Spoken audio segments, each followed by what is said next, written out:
Well, hey there, gang. Jim Jacobus. Welcome to this no holds barred Q&A coaching session from In the Sales Arena. Glad to have you guys with us here today. I am a good combination of both extraordinarily pumped up and excited and tired at the same time. Just got back from Influence 2015, which is the National Speakers Association annual conference. This one was in DC. And I got to tell you, it was an absolute blast. I know that a lot of our folks on the call here or on this webinar are speaker buddies, consultant buddies of mine. But even those of you who work for AkzoNobel and places like that, there was tons of stuff that went on there. And quite frankly, that's kind of inspired this webinar today. We're going to talk about social media. I'll use this particular quote here. It says, "We don't have a choice on whether we do social media. The question is how well we do it." And I have become very, very aware of our social media platforms in the last couple of months. Pretty much aware of it before that, but really paying a lot of attention to it now. So today I'm going to try to answer some questions about social media. Certainly at Influence 2015, there was a ton of talk about it. And I had a lot of questions about our own social media engagement because folks have taken note of some of the things we're doing. So I'm going to try to share some things there with you as well. But again, I think this applies to whatever we're doing, whether we're selling cars or houses, or if we're in the chemical business or protective coatings. If you're one of my PwC folks out there, it doesn't matter what we're doing. Social media is huge now. And so these questions, I think, will actually apply to all of us as we move forward. Now, as we go through these, I'm certainly going to be glad to answer any questions that you have. So don't hesitate to raise your hand there and let me know, or just go ahead and type your questions in the question box, and I'll be glad to answer them for you. Our agenda for today is, like I said, I just got back from Influence 2015, so I'm pretty pumped up. We're tons and tons and tons of things there about social media, and again, we got a lot of questions as well. I'm going to answer some of the questions that we've been receiving here at In the Sales Arena, as well as the questions that I got from a number of folks while we were at the convention. And then obviously I'm going to answer any questions that you guys have as we move through this. So first poll here, and again, I want you to just type this in the comment section, get you guys engaged here right off the bat. What is your favorite social media tool? And let me qualify this and say for business. What is your favorite social media tool for business that you use to grow your business? If you're not using any, just type in none. It's certainly going to be helpful to hear some of that as well. So let's see what we got here. Again, got a lot of folks on the call today. Thanks for joining us. I appreciate that. LinkedIn, absolutely one of my favorites there. Okay, Facebook. All right, good. More LinkedIns. Let's see here. Okay, a lot of Facebook folks on this call, on this particular webinar. That's cool. Excellent. Twitter. All right. Yeah, I would expect that coming from you, Terry. Let's see here. No Instagrammers. Facebook. Facebook business page. Instagram. Interesting. I'm trying to learn more about that and how we might use that. I'm not there yet. A little surprised, and maybe this, you wouldn't qualify this as social media, but nobody has typed in YouTube in here. We're going to talk about that a little bit today. That was certainly one of the hottest topics at Influence 2015. So, okay, cool. Good deal. A couple more coming in there. Okay, more LinkedIn's. All right. Well, question number one that I would have for you that people sent in, what was the one thing that stood out about social media at Influence 2015? I got home yesterday afternoon at 2:30, and I've already had 5 emails about that because, again, we're very active in the social media fronts. We'll talk about that today. YouTube clearly was the hottest conversation, and the whole idea of how we use YouTube, the functionalities of YouTube, the fact that YouTube is the second largest search engine in the world, right behind Google, means we need to be there.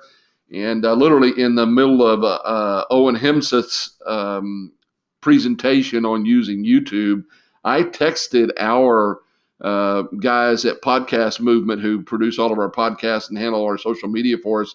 I texted them and asked them if they could take all of our podcasts and turn them into a YouTube channel, and the text came back immediately. Absolutely. Can you afford it? And my answer is absolutely we have to. We're going to create a YouTube channel there. We're also going to create a YouTube channel with old webinars and things like that.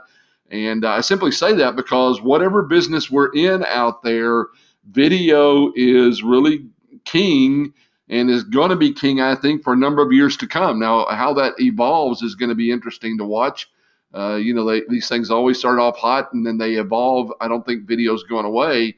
But gang, even if I am in, let's say you're one of our Axel Nobel guys out there, if I'm in the business of yacht paints or something like that, I'm going to video some of the projects. I'm going to video techniques. I'm going to video certain products being applied. And obviously, I'm going to put those videos on a YouTube channel. And then I'm going to use search engine optimization with keywords and stuff like that. So people who are looking for InnerSleek 900 can find that particular product on there. Find some information about InnerSleek 900 or any of the products we have out there. If I am in real estate, I'm going to do videos about certain neighborhoods so people could find, if they're looking for information on Greatwood, Texas, they could find videos that I posted about Greatwood, homes for sale in Greatwood, anything like that. If I am a speaker, good gosh, guys, we've got to have tons and tons of videos up there. If you're a consultant, same thing. I'm trying to figure out anybody that might be on here. If you're not sure how you could use YouTube in your business, type in there what you do, and I'll be glad to try to talk about how you might do that. Let me see if we've got any questions here. Got some stuff popping up.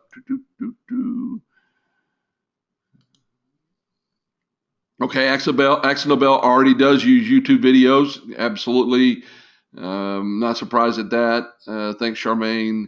That said, again, I would want to have my own personal YouTube channel. Again, maybe Axel wouldn't allow that. Yeah, I would give it a shot just so they could find you. And certainly try to use some of the videos they already have up there if that's possible. Good point. You do need to check with your company and make sure that it's permissible that you use some of your products and services in there. If you work for PricewaterhouseCoopers, yes, I get that. Good point. Double check with them. That said, you could still, as a consultant, again, Randy, I know what you do there at PwC. As a consultant, you could still put videos up about certain consulting practices and things like that that would draw attention for people that want to reach out to you personally. So yeah, be careful about that if you work for a big company.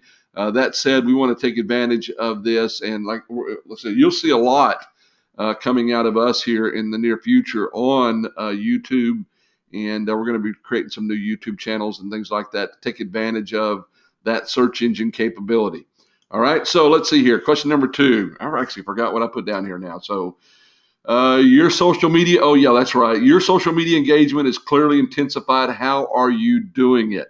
And yes, we are. We're cranking out tons and tons and tons of social media now. Do me a favor, raise your hand if you've noticed that. Let me just kind of get a quick little hand count here if you've noticed that going up. All right, good. Yeah, all right.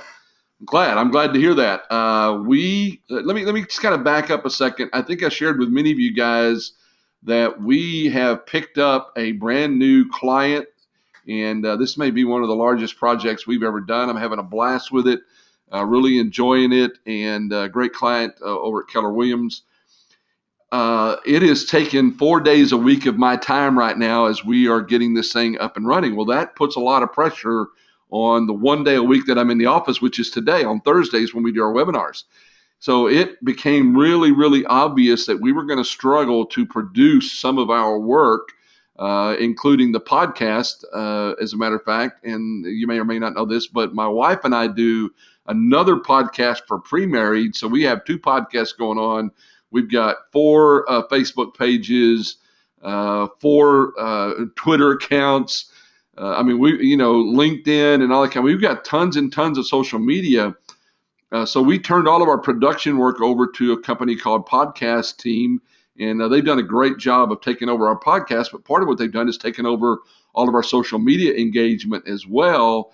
And I want to tell you, gang, one of the lessons that I've learned from all this is that hire people that are really good at doing certain things and let them do the work for you. Does it cost us some money? Yeah, but quite frankly, they're doing a better job than we were doing on our own. and they're doing a great job of producing our our podcasts and everything. We're going to turn the production of webinars over to them as well. But the tool they brought to the table that is doing all of our social media work for us is a tool called Meet Edgar. And it is absolutely amazing in what it can do. It schedules all of our social media out to all of our different channels. I have a number of different buckets that go into our library.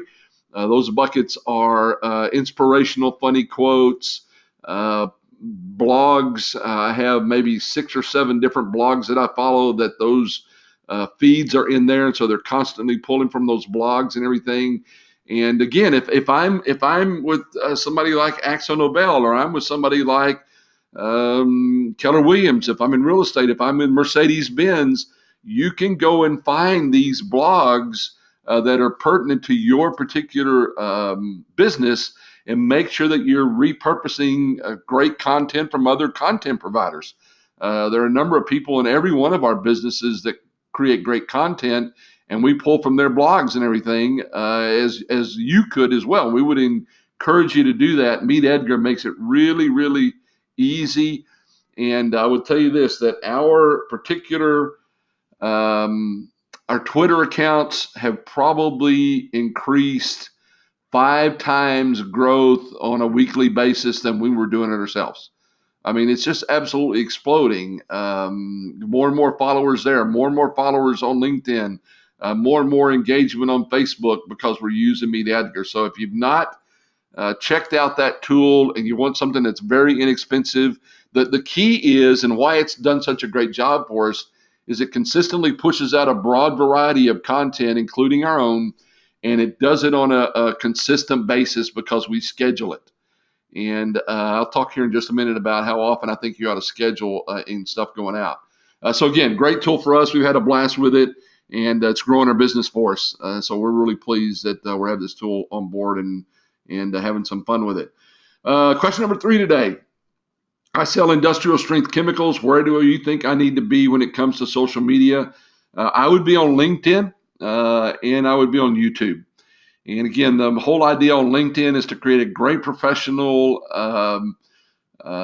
profile, do a good job of doing all of that, spelling out everything that you do, depending upon what you're working for, what group you're working for in the chemical business.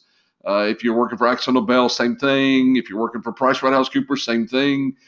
So you want a great profile, and then you want to engage in groups inside of LinkedIn that would be pertinent to whatever it is that you sell. And there's a group in there for almost everything, I can assure you that. And then again, I would make sure that I'm engaged in YouTube. Those would be the 2 that I would be certain to be engaged in and working on.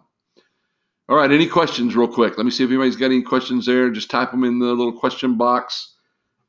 Again, we're trying to make sure we keep these things between 20 and 30 minutes. Attention spans and busy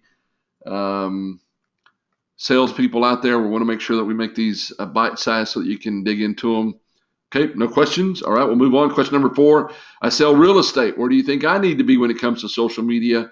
Facebook, and again, gang, if we're on Facebook and we're using it as a business tool, I am definitely of the opinion, and growing more so every day, that we need to have a personal Facebook page that stays personal, family, friends. That page would be specific to personal, but then I would create a separate business page as a realtor, as a sales rep for Mercedes-Benz, as I know we've got photographers out there. I would create a separate business page. As well as in the case of real estate here, I would participate in any neighborhood groups that you might have out there. And we want to keep in mind the whole idea is that we want to stay positive with everything that we post. Be careful about engaging in political, religious conversations. You can lose business that way. Make sure that you're always bringing value. 9 times we want to post something that brings value to the people that follow us. In exchange for the one time that we might actually market something that we do. Now, in those 9 times that we bring value, we can do some subtle marketing in the sense that, hey guys, wanted you to know that interest rates have stabilized. in your marketplace, meaning that if you want to buy a house, now's a great time. So we're bringing them information about things like market values and what have you. But we're also saying it from the point of view of an authority. So depending upon what you do out there, you can use your business page as a way to bring value, but be careful about not over marketing. Again, we use for every 10 times that we post something, only one of those should be a marketing piece. And I learned that from Tom Antion a long time ago, that if you bring value, then people will give you the privilege of marketing to them. And I think that's a great way to look at it. So again, if I'm in the real estate business, Facebook, and then obviously I'm going to be in LinkedIn. Again, profile is critical. Participating in local business and networking groups that you might find in your area there. Okay. All right. Question number 5. Let's see what we had here. How often do we need to engage in each social media platform? Great question. We have done a lot of studying on this and worked with our guys at Podcast Team to kind of get a good sort of balance here. And every platform is different. Think about this. Think about each platform as kind of like a channel on television. You have different channels on television. You watch different things. Not everybody does all of social media. We tend to land on one that's our favorite. Maybe your favorite is Facebook. Maybe your favorite is Twitter. Maybe your favorite is LinkedIn. Maybe your favorite is Instagram or Pinterest, or there's others coming up out there that I heard about at Influence 2015. I'm going to check out whenever we have a few minutes of extra time, which is probably never, but I'm going to check out some that I heard about. Well, each one of them has a different kind of engagement, a different sort of a set of engagement. So here's what our information is telling us, that on Facebook, we need to be there daily. We need to check it on a regular basis in order to make sure that we are responding fairly quickly to folks. We're posting things consistently, but we're able to engage anybody on our Facebook page on a regular basis. So we need to check it at least daily. LinkedIn, we need to be on there 2 to 3 times a week to, again, engage with people, posting information, so you can set a schedule to do that. Again, one of the reasons why we like Meet Edgar, because it takes care of that for us on the outbound engagement. And then I can check it a couple times a week for any kind of inbound stuff. Obviously, I have notifications that come to me by email. But LinkedIn, we need to be there at least 2 or 3 times a week. Twitter is completely different in that we need to be there 2 or 3 times a day, 3 to 4 times a week. All right, 2 to 3 times a day, 3 to 4 times a week. And we don't want to overdo Twitter, but it's one of those kinds of things where people kind of bounce in and out. And if you're not there on a consistent basis, you get buried in the feed and nobody sees or hears your stuff. So we are doing 2 to 3 times a day, 3 to 4 times a week. And none of those tweets are the same thing, though, by the way. The information going out is not the same thing on the 2 to 3 times a day engagement that we have. So, again, we would encourage you to make sure that you mix up what you send out there so that it's not the same thing over and over again. Now, we will send a link out to our podcast that came out today, probably 5 times the first day, 4 times the second day, 3 times the next day, so that we are making sure we're reaching a lot of people with our link to our podcast. But each one of those links that goes out does not have the same information in front of it. In other words, we will present the information that we're sharing differently every time we present it. So again, those are kind of the differences that we have found in each of these social media platforms. And then the main thing is consistency. Now with YouTube, we want to be consistent out there just like we would with a blog post or a podcast. Our podcast comes out every Thursday morning at 3 a.m. I know you guys get up at 3:15 to make sure you get it right away, but I'm sure you're not. But with YouTube, we're going to wind up doing the same thing. We're going to populate a couple of channels, but then every time a new podcast comes out, it's going to hit YouTube. So they're getting stuff from us regularly. Every time a new webinar comes out, because our webinars are reserved for our premium members and everything, we will populate another older webinar into that. We're probably going to use about a 6-month cycle. We'll load everything in there that we did 6 months or longer ago And then as we roll new ones in, we'll roll some out of the back end and into our webinar channel, because we don't want to take away from our folks who have purchased our premium content. But the primarily the same thing here is that we find a consistent methodology and a consistent process for reaching out to people through social media. Okay, and again, that's where Meet Edgar helps us so much, is we just schedule this stuff and walk away from it. It takes care of all that for us. All right, I think that is all the questions. Any questions you guys have for us today? Social media questions, any other sales question as well? Since we're right at 20 minutes in here, that's what we're trying to keep these to. Anybody have any questions about social media? Let me do something real quick. Okay, there's a question. I'll answer that real quick. Do me a favor. And again, I'm not trying to out anybody. I'm just really curious. All the people we have on the webinar here today, raise your hand if you are a subscriber to our podcast. Just want to see just kind of roughly a percentage. How many of you are subscribers to our podcast? Okay. Who is my model for YouTube creation?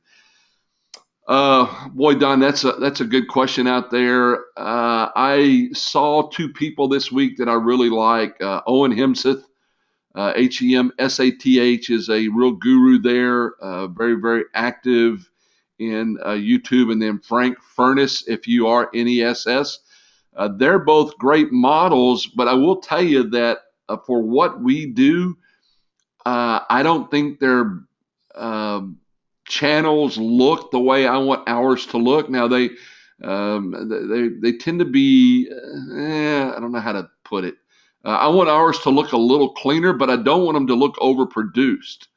I want to be really careful that we make them look really nice, but I don't want to spend a whole bunch of time in production for folks because again, it costs time and it takes money to do that, and that's going to slow down our execution.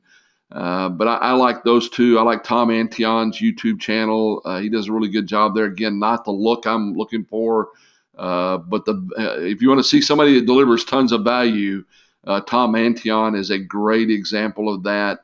And so those would be three: Owen Hemsath, Frank Furness, and Tom Antion would be three that I like a lot. Okay, all right. Again, just kind of scanning through here and seeing how many of you are subscribers to our podcast. Okay, cool. If you have not subscribed to our podcast, I'd love it if you did. Just go to thesalesgladiators.com and click on the blog link there. And you can subscribe to our podcast there, or go to iTunes and look for In the Sales Arena, and you can subscribe to our podcast there. I think you would enjoy it. But obviously, I know we're all busy and we all listen to different channels. So if that's not the channel that you listen to, I certainly get it. All right. Other questions here before we wrap up? Any other questions here? Oh, thank you. Thank you. Appreciate that. Yes, we did a session at NSA. We did a session on, it was titled Rated ARPA Results. I'm sorry, reading some of your questions here and some of your very nice comments. We did a program called Rated ARPA Results, How to Speak the Language of Big Deals. And the room was absolutely packed. We had tons and tons of folks there, and we talked about how we create these very large deals that we do with our clients, like the one we're in the midst of right now that we're having a blast with. And we spoke to that. So if you would like a replay of that session, I am going to take the PowerPoint from it. I'm going to put together a voiceover and send it out to everybody that goes to our website and ask for it. You can go to thesalesgladiators.com/NSA 2015, NSA 2015 or NSA 2015. And we'll post it there. And I'm going to do a follow-up webinar for that particular presentation about a month from now. You can join in that if you want to. So anyway, if you're a member on our website, you can go find that. I'll be glad to hook you up with all of that stuff. So real quick, last call for questions. Anybody have anything? All right. Nothing. Okay, cool, gang. Well, as always, again, I hope this doesn't get old for you guys, but I just want to make sure we got so many new people every week that I want to make sure we're reaching out to them. Our hope for you this year, if you're brand new, is that we give you a great foundation to build the sales career and life that you want. We want to make sure we do that for you. If you're been at it a while and what we're called stuck in the middle, we want to help you get out of there and grow your business. And at the end of the day, if you're one of the best, and we've got a lot of you on these calls or on these webinars, I want to make sure you have the tools, not just to stay at the top, but to do numbers you've never done before. So thanks a lot for being with us today. I appreciate it. We'll get this thing produced. And by the way, keep your eyes open. We are moving to a new platform for our webinar replays. You're going to love it. I saw the, not the finished product, but we're close to finished product this morning. It looks great. I'm excited about it. And that's going to make a little bit of our stuff that we do a little more seamless. That said, we are going to need for you to re-sign up for the webinars because we want to make our webinar information integrated with our Infusionsoft software so we can keep you up with what we're doing a little more seamlessly. So you'll have to look for that coming out, and you will have to click on and re-sign up one more time. We apologize for that, but we do believe in exchange for that, you're going to get a better experience overall, and we want to make sure that we do that for you. So we appreciate you guys. I hope you're having a great day. If you have any questions, if I can help you in any way, always glad to. Just reach out to me. You can go to salesgladiators.com, go to the webinar page, leave a question or comment there, or you can just email me directly. You're more than welcome to call at any point in time. So I hope you have a great day out there, gang. Thanks a lot for joining me. I'm very, very appreciative always of the fact that you guys take your time out to be with us. So I hope you have a great day. Now go out there and do something this week to help grow your business and life the way you want it to be. Have a great day, gang. Take care.